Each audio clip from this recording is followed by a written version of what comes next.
So we have Trump's wish list. We've also heard the demands of Ukraine and Europe. But what about Russia?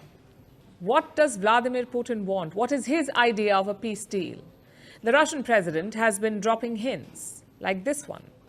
Their participation in the negotiation process is in demand, of course. We never refused. We had constant discussions with them. At some point, under all sorts of far-fetched ideas to defeat Russia on the battlefield, they themselves refused to have contacts with us. If they want to come back, they are welcome. Putin gave another interview yesterday. He's actively engaging with the press. It shows that he expects a positive outcome. He's ready to talk. With Trump and the US leaning towards him, Putin senses an opportunity. This could be his best shot at securing a deal that favors Moscow, a deal that is delivered on Putin's terms. That could explain the sudden wave of public statements from the Russian president.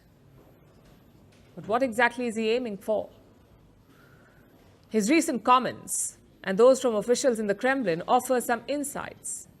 We just heard how the Russian president feels about Europe.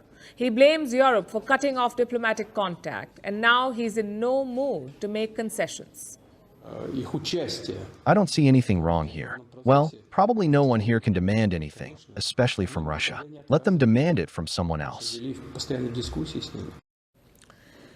Let them take their demands to someone else. That's Putin's message to Europe, to leaders who say that the peace deal must address Europe's security concerns. The Russian president has dismissed this demand. He said, and I quote, for centuries, they have been making demands of their vassals. Now their own people are making demands of them. They should sit at home and think about how they ended up in this situation.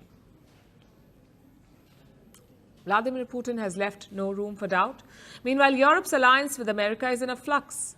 Trump's pivot has put a question mark on the future of NATO, and Russia will try to make the most of this divide. Then we come to the issue of security guarantees. Zelensky wants that. He wants security guarantees as a precondition to the deal. He wants Western troops to protect his countries. Now, some European countries are open to the idea. They want to send troops to secure Ukraine. Will Putin agree?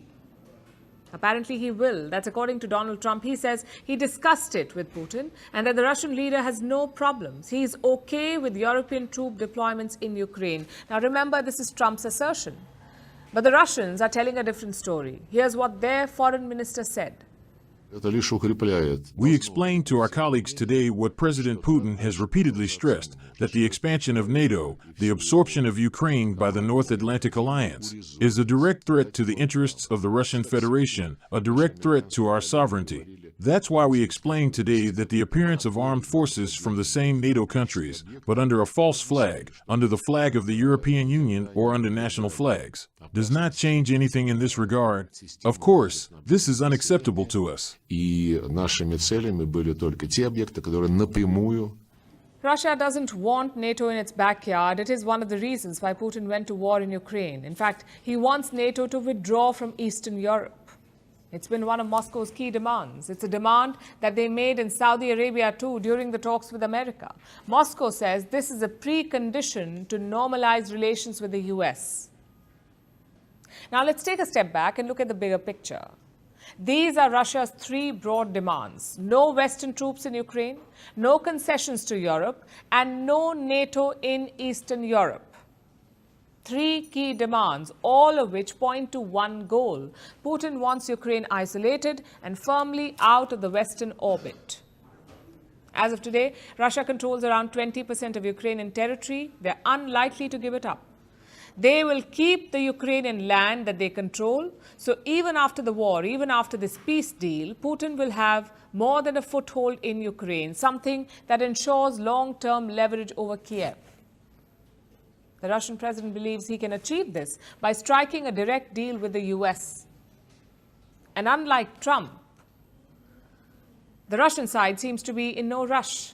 Putin says an agreement will take time. The details still need to be worked out. First, he wants to rebuild trust.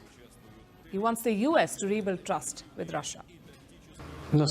During the phone conversation and at the meeting in Riyadh, we certainly touched on issues related to the Ukrainian crisis. However, It was not discussed in essence. We only agreed that we would approach it. He says they've only agreed to approach it. Trump, on the other hand, is clearly in a hurry. He wants a swift deal on Ukraine. He wants a quick foreign policy win. But Moscow is playing hardball. They have proven to be the masters of strategic patience, and Vladimir Putin is dictating the terms and the pace of these peace talks.